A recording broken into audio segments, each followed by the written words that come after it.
We are continuing in our series with candidates in contested races throughout Erie County. So this morning we're going to start off with the contested races in Cheektowaga. We have with us three individuals running in the town of Cheektowaga, very familiar with Cheektowaga. We're going to start off with Diane Benkowski. So Diane, certainly you were the supervisor, and you had how many years as supervisor? Yes, I was there for 8 years as supervisor. So now you've been appointed to fill a vacancy. Mm-hmm. And so tell us, first of all, explain to people your background, because we have more than Cheektowaga listening. I'm sure Cheektowaga people are very familiar with you, but give people some background about who you are, what you've been doing, and how you've served. Well, I started on the town board in 2014 as a council member, and then I was elected supervisor in 2016. I had retired at the end of 2023, and we needed you back. I guess so. We brought you back.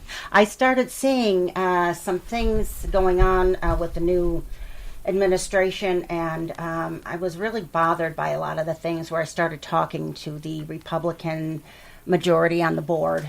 Well, at the time it was split last year, and I felt that they were being taken advantage of, and because they didn't know the history that I did to help themselves make some informed decisions.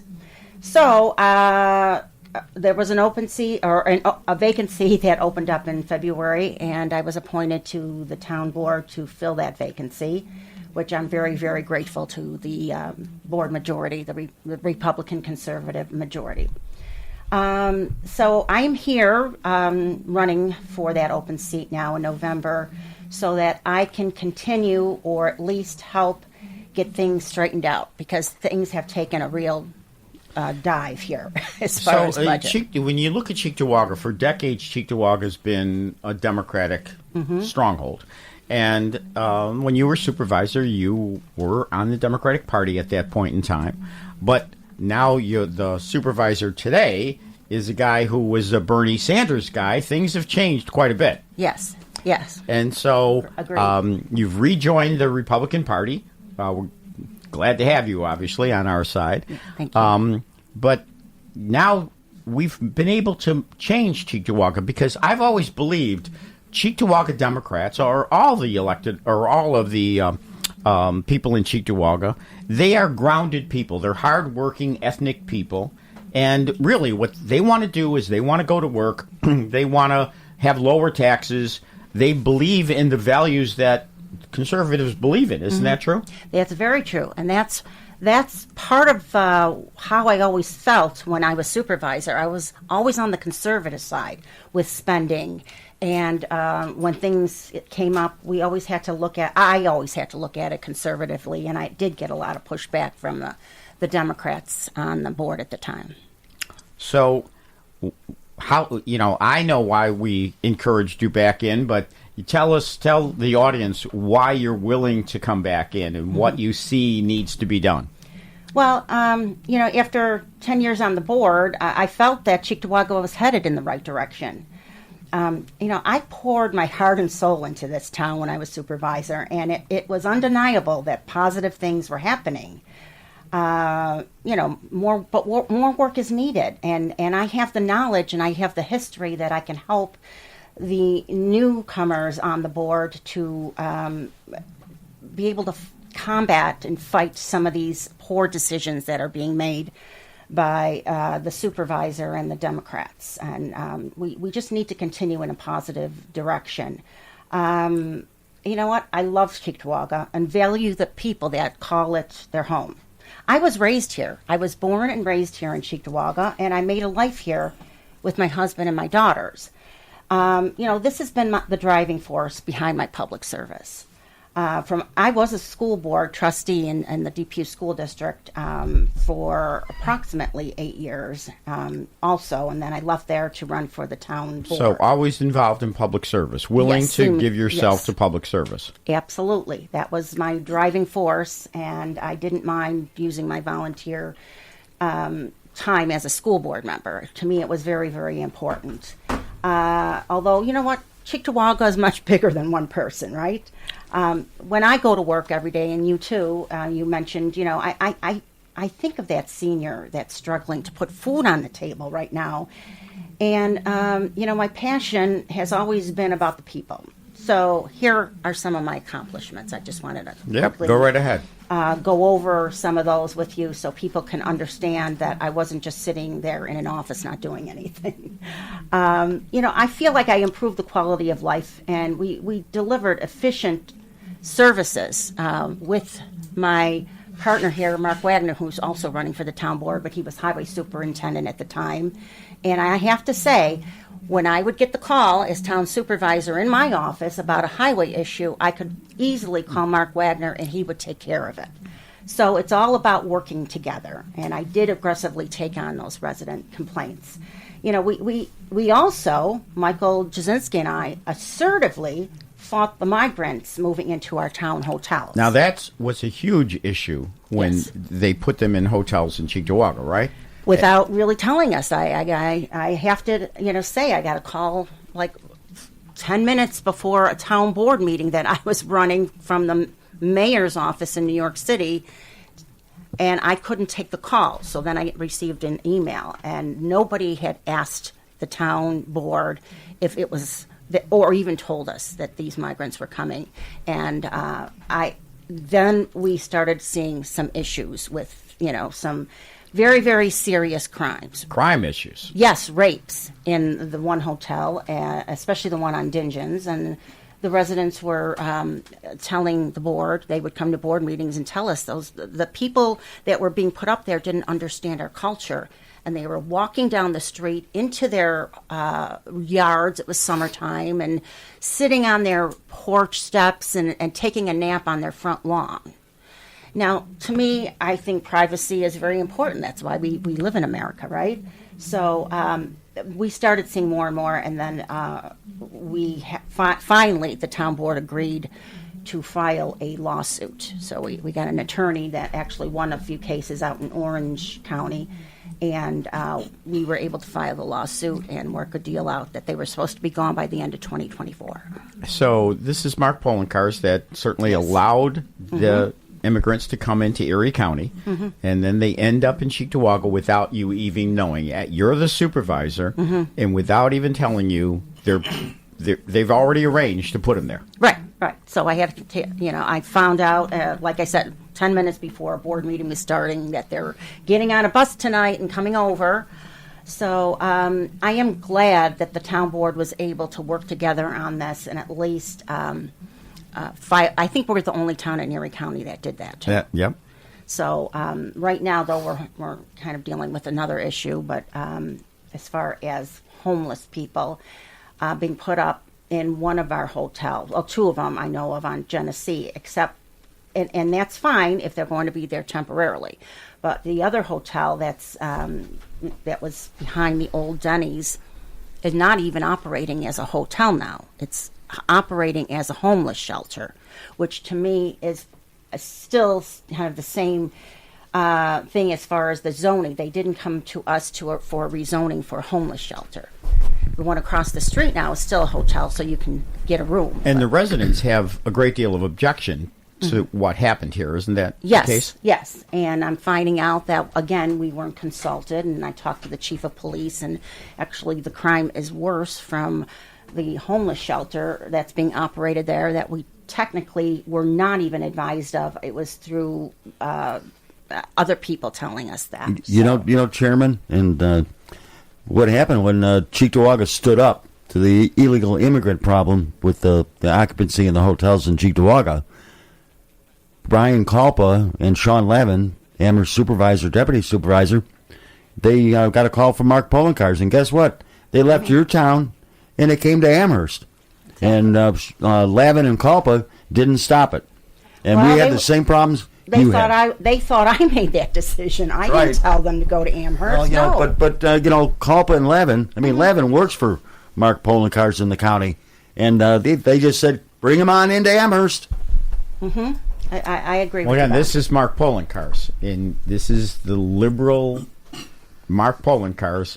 agreeing to what really should have been something that was totally in conjunction with town officials, town supervisors, town board members, and the electorate in our towns. But it never happened that way. No, it didn't. However, I feel comfortable when I had left at the end of 2023 that we had everything in place, the agreement in place, and the current town board, I informed them of, always check on the end of in 2024, make sure and that they were gone, and that did happen, but now we have another problem. But needless to say, I did want to quickly touch on the budget. Yep, go right ahead. Currently, the new supervisor, Nowak, has presented a budget this year with an over a 7% tax levy increase, which would put us over the tax cap this year. Yes. And for me, I cannot, for the life of me, understand how any supervisor could propose a tax levy increase over the tax cap with the hardships that are being put on our Cheektowaga residents right now. The Democrats can do it because they did it in Amherst. They raised taxes 11.4% 2 days after the last election. That's the modus operandi of the Democrats in Amherst, too. Brian Nowak, he actually went on the radio and he said he's doing it, almost like he's proud of it, that, this is what we're going to do. And, he went right out there to tell us he's going to have this, I thought it was an 8% increase, but it's a substantial tax increase, a substantial burden. You have a lot of people on a fixed income in Cheektowaga, and they're going to have to bear this burden. Absolutely. And I will add that while I was supervisor, I did start building up our reserve funds over the years to the point that they were on the high side. So when I had left, I was able to use some fund balance to balance the budget, because you don't want to hoard the taxpayers' money either. You want to use it in order to balance it. And that's what we would do, is we would not spend every single dollar in the budget, so that would carry into our fund balances. And we were able to use that and still build up our reserve funds. And Supervisor Nowak is not understanding, I guess, that concept, because he's saying my spending was high and our revenues were too low. That's what he's using to try to justify his increase. Yes, and he's not taking into consideration also the fact that the town, when I was supervisor, I brought in $35 million in grant money, plus a $15 million interest-free loan for our DEC consent order. We were saving the taxpayers millions of dollars, because that DEC consent order projected to be $65 million, but it's over that now. The town needed to spend that money, though, first, before we would be reimbursed with that funding. And to date, the town has received very little reimbursement of that money. So what I'm saying is those years he's mentioning, 2021 through now, it looked like we were spending more than we were receiving. Well, we had to spend that money in order to get that money reimbursed to us. So that's why it looks that way, and he doesn't understand that that's revenue. And that's why we were able to still balance our budget, because we knew we were getting this money. So what do you see as what are the important issues going forward? Well, I think going forward, I think spending is the number one issue, but we also have to make sure that we're not doing wasteful spending. I'm going through the budget line by line, and I think the Republican conservative majority, we're going to all do that and present our own budget, which will be the preliminary budget in the next few weeks. As you know, you can call into this show. If you want to call in and ask a question of one of the guests here, you can call in at 716-500-1270. So feel free, if you have a question, call in 716-500-1270. And certainly you have several ways to be able to listen to this show. Certainly you can listen to it online at 1270thepatriot.com, on your Buffalo Patriot mobile app, or you simply can ask Alexa, open 1270 The Patriot. Okay, we're back. So that was Diane Benskowski, that most people in Cheektowaga certainly are aware of, who's done a great job when she was supervisor in the town and then decided to retire. But now we've encouraged her back, and so she's back. She was appointed, but she has to run this year to fill in a vacancy. So now we're going to talk to Michael Jasinski. So Mike kind of led the way in Cheektowaga for the change. The change toward what I believe Cheektowaga people are interested in, more conservative government. So, Mike, tell us a little bit about your background, how you got involved in all of this. Good morning, and thanks for having me, Chairman. I grew up in a very diverse part of the city on the lower west side of Buffalo. I grew up with a lot of different people. What I feel I bring to the table is I've given a lot of people a voice, especially the working class people and the senior citizens in our town. Our senior citizens are the people who made Cheektowaga the great place it is. And right now they're being penalized through this high taxation, process that has been happening. And, I feel the former supervisor, Diane Benskowski, had done a fabulous job. The problem is she didn't have the support she needed in order to get her tax, breaks. Her and I rescinded every assessment for a purpose and a reason. And, hard work, dedication is the reason why, Cheektowaga is the great place. We're a very blue-collar town where a lot of Polish people are. We all came to this nation. We're a nation of nations. And, we had to acclimate to the American way, learn the language, learn the culture. And, diversity is what makes this country great. If everybody was the same, the world would be awfully boring.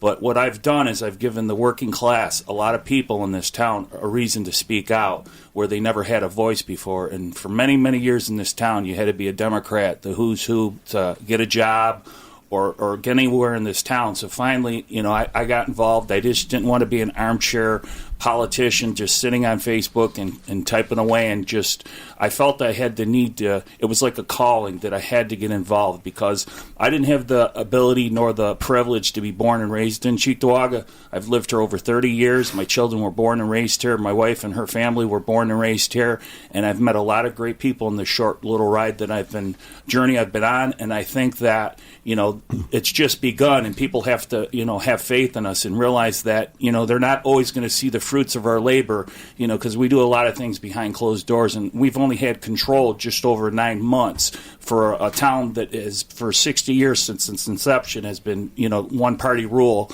and we're doing a lot of great things. The Republican Party, I think most people in this town, have conservative beliefs, which means smaller government, lower taxes, strong police force. People have had it in this town, and, I've been able to give them a voice and a reason to speak up and not be afraid to say who you are. Come out and support us. We're fighting like hell for you. The race has just begun, and the thing that I've worked hard, I work at this thing 7 days a week. This is a part-time job, but I work at it 7 days a week for the people. I believe in this town. This is a 5-star town. I think a lot of people love this town as I do. And the time is now, like never before in the history of time, where we have to come out and support the conservative values, the hardworking people that have made this town the beautiful place it is. We're being infiltrated by this liberal left socialistic back people, and they're destroying the fabric of what we are.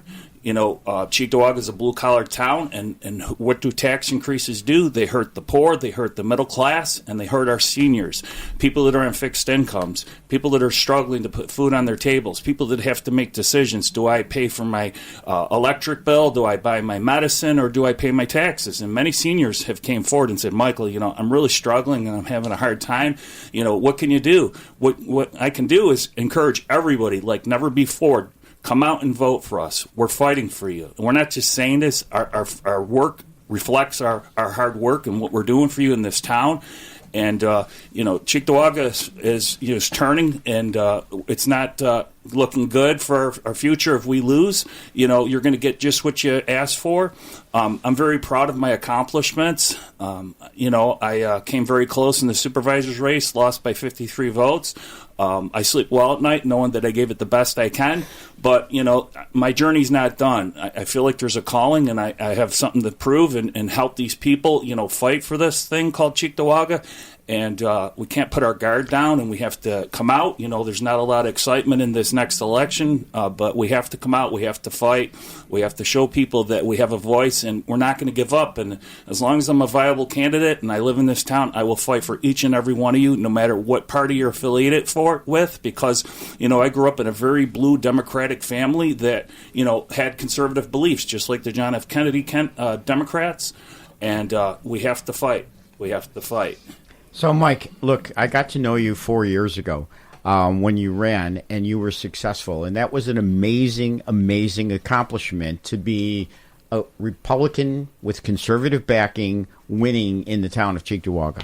And so from there, we certainly had great high hopes for you, and you fulfilled those high hopes for us. And then 2 years ago, you took on Brian Nowak. Brian Nowak got in because he got endorsed as a Democrat. I don't think people realized who he was, what he was, that he was Bernie Sanders' spokesman. That just tells you all you need to know about Brian Nowak, that he's Bernie Sanders' guy here. And you were good enough to take him on 2 years ago. A lot of work, I realize that. And you came within 53 votes. I mean, we really thought we had it done. 53 votes. It goes to show you that every single vote counts. Every single vote. You can't sit home and complain if you haven't gone to the polls. You get what you've accomplished. If you go to the polls, that's what needs to be done. And this year, it's extremely important. So you're running again, that 53 vote difference. That was amazing. So what do you see as the major issues for Cheektowaga coming ahead of us? Well, you can't seek prosperity through taxation. You can't tax people out of their homes, especially the seniors that are on 50, that have paid off their houses 20 and 10 and 20 and 30 years ago. And now they're on a fixed income, and you can't tax these people out of their homes. This is a large portion. We're an aging town. These people need help, and it's important, And let's face it, it's getting hard for the younger children to buy houses too, with this inflation and the skyrocketing assessments in our town. I mean, it's getting really hard for people to buy homes. And what is more American than buying your own home? Other than my wife and my children, the most proudest thing I've ever done in my life was, purchasing my home. And that's what America is, life, liberty, and the pursuit of happiness. And I think that these progressive socialists, as Brian Nowak, they thrive in chaos. They want a weaker police force. Brian Nowak's a card-carrying Democrat Socialist of America. It says right on their website that he's anti-police. And in order to have a good, strong town, we need a strong police force. And I'm a huge proponent to backing the police. I think it's very important. Under his watch, we're having children robbing cars and driving them through the parks. And, every time you turn around, somebody's getting shot or hurt, or just these things that you never would have saw 20, 30 years ago. And people don't realize it, but they warned us over 40 years ago about this socialist movement, that it was coming our way. It's amazing to me.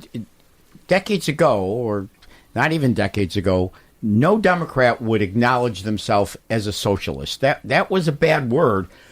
No Democrat would want to be a socialist or considered a socialist. Yet today, they're willing to put themselves out there as that. Brian Nowak certainly is a socialistic Democrat and proud of it. That's why I think Cheektowaga has turned. That's why Cheektowaga realizes, look, it's not about the D or the R. It's about your inner values. And they are conservative individuals. They are traditional, conservative, hardworking, ethnic people that simply want to go to work every day. They don't want government in their life. They want to be able to live comfortably in their homes. They don't need taxes to go up. But you're dealing in Cheektowaga, for example, with, look, I'm a proponent of you have to increase tax base in order to keep taxes down for residents. And yet you have the problem now with the Galleria Mall. You've had to lower the assessment on the Galleria Mall. It's in receivership. That's an issue, and that's a problem, right, Mike? Yeah, absolutely. And I think a lot of things are, being that I'm in management, I look at somebody's resume and I look at their background and see what they, can bring to, my organization. So I think a lot of problems is the people that vote don't necessarily look at the background of the people who are running for office. I mean, speaking of Brian Nowak, I mean, the guy, listen, I'm not knocking him for working potentially hard, but he came from stocking shelves for a soda company to being the supervisor of the second largest suburb in Western New York. You want somebody who has P&L background, finance, conservative values, fighting for the people who, are the highest tax group. The middle class are the hardest working class. Not only do they get taxed the highest, but they're also the hardest working class. They're the people that work at their jobs. They're the people that cut their grass. They're the people that fix their homes. And this ultimately is what Cheektowaga is. It's a very middle class, blue collar town. And for far too long, it's been run by the wrong people. And, we need change in this town. And I feel that myself, Diane Benchkowski, Mark Wagner, Tony Filipski, I feel that we really bring a change that's much needed in this town. We're fighting for you, and we need your help. We need you to come out, vote with your pocket, vote with your values, your conservative values. I got involved because I don't want higher taxes. I pay a lot of money to say I live in the town of Cheektowaga, as many people do. And, we've just started this journey. We're doing a lot of great things, and we have to continue this journey, because if we don't, I've never seen so many for sale signs go up in this town. Foreclosures, I want to say Cheektowaga leads, or is definitely in the top 3 of towns in Western New York that lead in foreclosures, and majority of these people are seniors, people that built this town, people that have paid their dues and paid their taxes every year and been good citizens and keep their lawn and garbage and everything clean and tight. And we need to keep this going. We need to make Cheektowaga a very desired area. But if crime continues to go up and people aren't able to take care of their houses through foreclosure, it's going to be another ruins. It's awful what's happening in this town. And so Cheektowaga, to me, Cheektowaga has always been a prime town. It's always had a great mix. It's had the commercials that it needed in terms of like the Galleria Mall and other strip plazas and different kinds of commercial development, so you could easily go out and buy the things you need. The fact that you have all these good stores, supermarkets. Cheektowaga had everything it needed. And what it needs is to keep their taxes at a reasonable level, to keep services there. Certainly it needs police to take care of people. And that's where I think Brian Nowak goes astray. I think his values, he takes the working families party. And I think people need to understand that while the name Working Families sounds good to everybody, it's a great sounding name, Working Families. But they should go on that website, look at what Working Families Party stands for. As a party, they stand for defunding the police. They stand for no bail. They stand for inmates over correction officers. Amazing. How long were you a highway superintendent? Well, thank you, Chairman. I was highway superintendent for 4 terms, 16 years. That's quite a lengthy term. Yes. And so tell us, besides, so you were in the highway department. Now you're running for office. Why? Well, I believe in what the conservatives and the Republicans believe in. At one time, I was the Democratic chairman, and I supported Donald Trump. And I believe in our board, and I will do what I need to work with them. Cheektowaga has, in fact, in the 3 elections, supported Donald Trump. Kind of amazing for the fact that the overlay in just terms of numbers is highly Democratic, but Cheektowaga has supported, they supported Pataki when he was the governor in the state of New York. So Cheektowaga people my belief, are down-to-earth, hardworking, ethnic people that, again, will vote their values as opposed just party line. So now you're in this mix. So you're running. What do you see as the needs for Cheektowaga coming forward? Well, I believe that the main would probably be lowering taxes. There's no way you can lower taxes without cutting jobs. We're not going to cut jobs because we have union contracts to follow. And we need the people on to serve our residents so that the streets get plowed, the garbage gets picked up. You can't just lay people off. And that's one way people are going to come in and say, well, we're going to lower taxes. First of all, you're only one vote.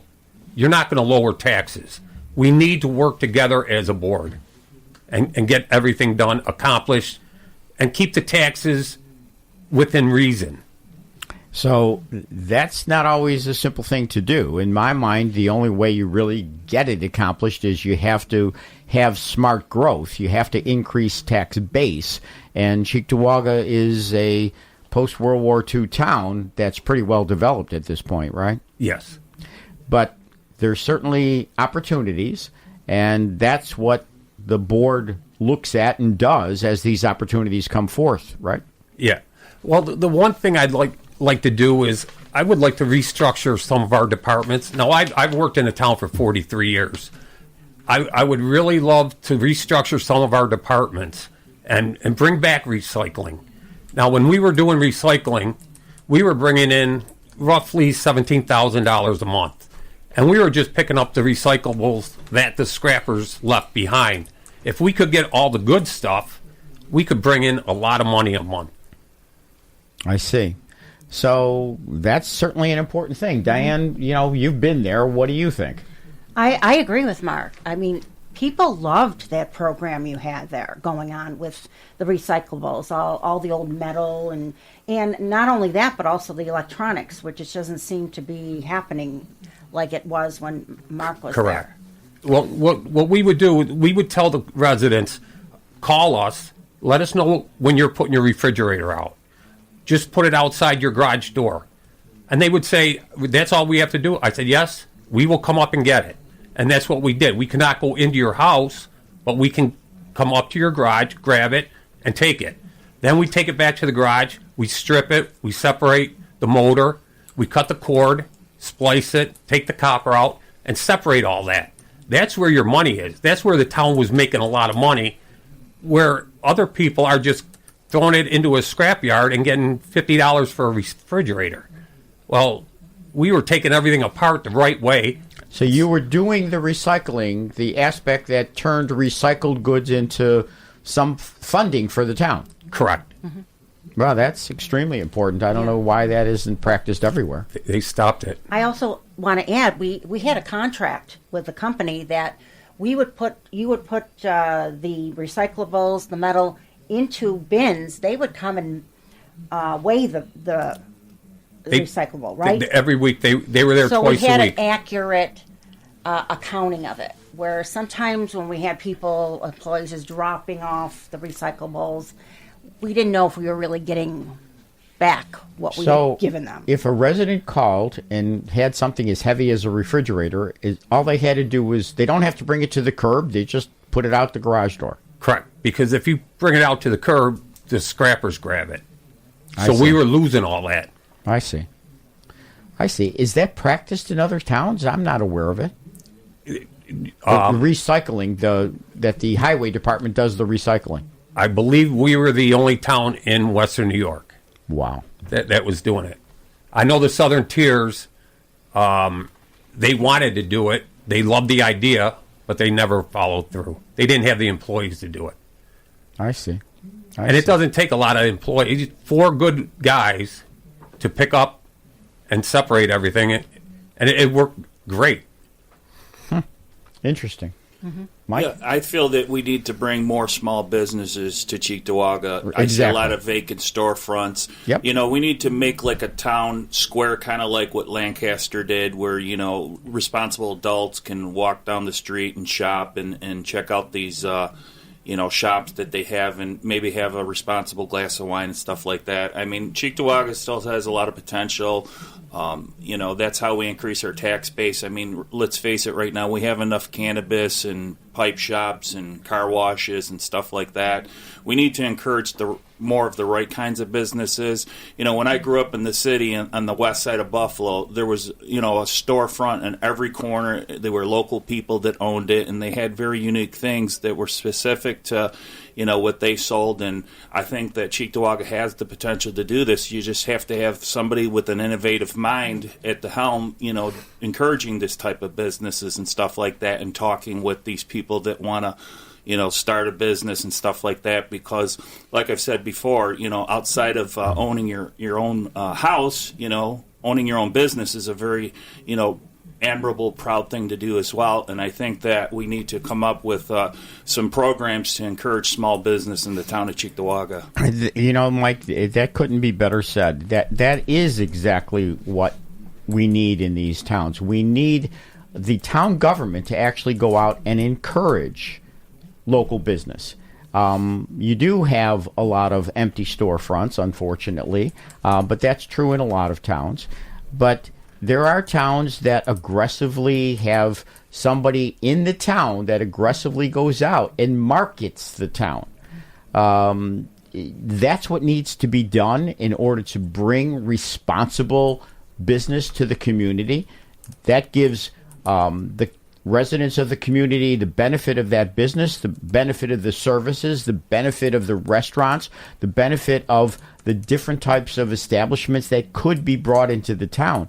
Does Cheektowaga have anybody that's part of town government that actually goes out and works with, for example, the Chamber of Commerce or brings people in? Do we have that? Yes, I did as supervisor. The supervisor usually is supposed to do that, but I haven't heard any updates from the current supervisor. Have you, Councilmember Jasinski? No, I actually think that a lot of policies that the current supervisor wants to bring forth are discouraging small business and discouraging growth in this town.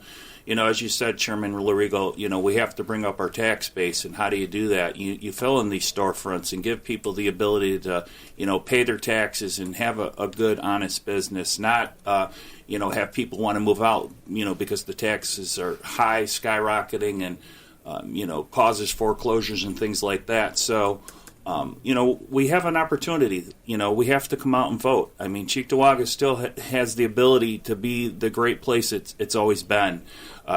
People as myself and the other candidates running in this race, this is what we want for you. We want to, show you that we have the ability, but we've only had the majority for, just over 9 months. And I really think that a lot of good things are to come. We've just started the good work, and we want to continue the good work. And that's what we want to bring to the table for all the people at Cheektowaga. And the way it works is it's our majority that's running this year. I mean, so in order to keep the majority, we have to get people out. We have to get people to the polls, and they have to be willing to vote the person. They have to be willing to vote the individual and the individual's values. And that's the team that we've put together, the Republican conservative team. Right. Absolutely. So, look, I think it's going to work. I realize that it's always difficult to get people out to the polls. We now have 10 days worth of voting. So there really is no excuse for not going out to the polls. It takes you to be able to go out and walk door to door. I'm sure you've been doing that, Mike. What do you hear when you go door to door? Basically that the people are tired of the high taxes. They're not sure what they're going to do. They say, this is the town that I've raised my children in, that my parents built their homes in this town, and it's getting harder and harder to make ends meet. Everybody's salaries don't always go up, but the taxes tend to go up. Nothing's changed. We still have to have our garbages picked up. We need to have our roads paved. The problem is that we've got more money going out than coming in. So we need people that are creative and have, ideas that we can bring to the table and keep this town rolling, that we don't have to raise taxes. First of all, I think a big part of it is that we have a person that has zero background in finance. I mean, we need somebody who understands how to read a finance statement or, budgets, has background in budgets and stuff like that. And I think that's very important that, like I've said before, when you look at somebody and you're in the hiring process, you tend to look at their resume. It's their, autobiography of who they are, and it speaks to who they are. I think that that's what people need to realize when they go forth and vote for us, that we come with an extensive background.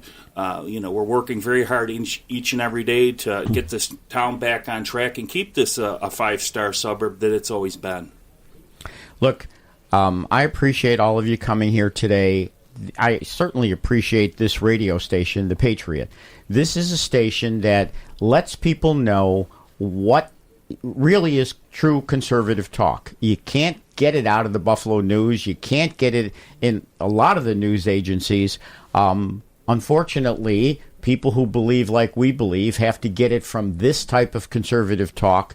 The Patriot has not only this local segment that we do every single week, but certainly simulcast conservative talk through Hannity, Bill O'Reilly, all kinds of conservatives. This is where to get your news at 1270 a.m. So, look, we're going to take a hard... Oh, we got a little bit of time. All right. So that's good. I want to, stress that when you're going out to vote and you see the ballot in front of you, it's going to be pretty easy. If you see somebody on the working families line, that should give you an indication that that person is not the person that we want to be elected. That's a person who believes, again, in defunding the police, in no bail. So that's the first indication. If you're there at the ballot and if you're unsure for any reason whatsoever, take a look at someone. If someone has the working families line, that's not someone you want.